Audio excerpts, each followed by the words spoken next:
নমস্কার, কলকাতা টিভি ডিজিটালে আপনাদের স্বাগত জানাই। আপনাদের সঙ্গে রয়েছি আমি জহিতা। আজকাল ডিজিটাল জালিয়াতি এবং আর্থিক প্রতারণার খবর কিন্তু আমরা হামেশাই পেয়ে থাকি এবং অনেকে হয়তো এর সম্মুখীন হয়েছেন, ফেস করেছেন এগুলো, এবং এই সমস্তের বিরুদ্ধে এবার কঠোর ব্যবস্থা আসতে চলেছে, কঠোর নিয়ম আসতে চলেছে। কি কি সেগুলো পুরোটাই বিস্তারিতভাবে জানাবো। তার জন্য আপনাকে এই পুরো ভিডিওটি দেখতে হবে। প্রথমেই যে নিয়ম সেটা হচ্ছে এই যে ডিজিটাল লেনদেন আমরা প্রত্যেক দিন করছি ইউপিআর মাধ্যমে এবং ব্যাংক অ্যাকাউন্টের মাধ্যমে, সেগুলিতে কিছু পরিবর্তন আসতে চলেছে। সেগুলি কি কি?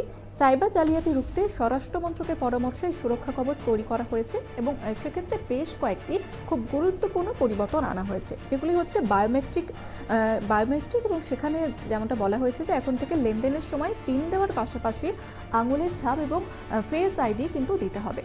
তার পাশাপাশি যে ওটিপি প্রতিটি লেনদেনের জন্য মোবাইলে আসবে একটি ইউনিক ওটিপি, এবং এই পিন এবং ওটিপি উভয় কিন্তু প্রত্যেকবার যতবার আপনি এই লেনদেন করবেন, আদান প্রদান করবেন, ততবারই এই ওটিপি আপনার ফোনে আসবে। এবং এই ওটিপির ভ্যালিডিটি কতক্ষণ থাকবে না 30 সেকেন্ড। এই 30 সেকেন্ডের মধ্যে আপনি যদি পুরো প্রক্রিয়াটি করতে পারেন তাহলে সফল হবেন, এবং যদি 30 সেকেন্ড পেরিয়ে যায় তাহলে ভ্যালিডিটি কিন্তু শেষ হয়ে যাবে এবং তারপরে আপনাকে পুনরায় চেষ্টা করতে হবে এই প্রক্রিয়াকরণটা করার জন্য। এর পাশাপাশি আন্তর্জাতিক লেনদেন বাড়তি নজরদারি, সেক্ষেত্রে বিদেশের মাটি থেকে চলা সাইবার অপরাধ ঠেকাতে আন্তর্জাতিক লেনদেনের ক্ষেত্রে লোকেশন স্ক্যানিং বাধ্যতামূলক করা হচ্ছে। অর্থাৎ আমরা দেখেছি যে বিভিন্ন জায়গায়, অর্থাৎ বিদেশের মাটি থেকেও কিন্তু আমাদের এই প্রতারণার শিকার হতে হচ্ছে। যদি সেইগুলি যাতে না হতে হয়, সাধারণ মানুষকে এই সমস্ত প্রতিকূলতার মধ্যে যাতে না পড়তে হয়, সমস্যা না পড়তে হয়, সেই কারণেই কিন্তু এই কঠোর নিয়ম চালু করা হয়েছে।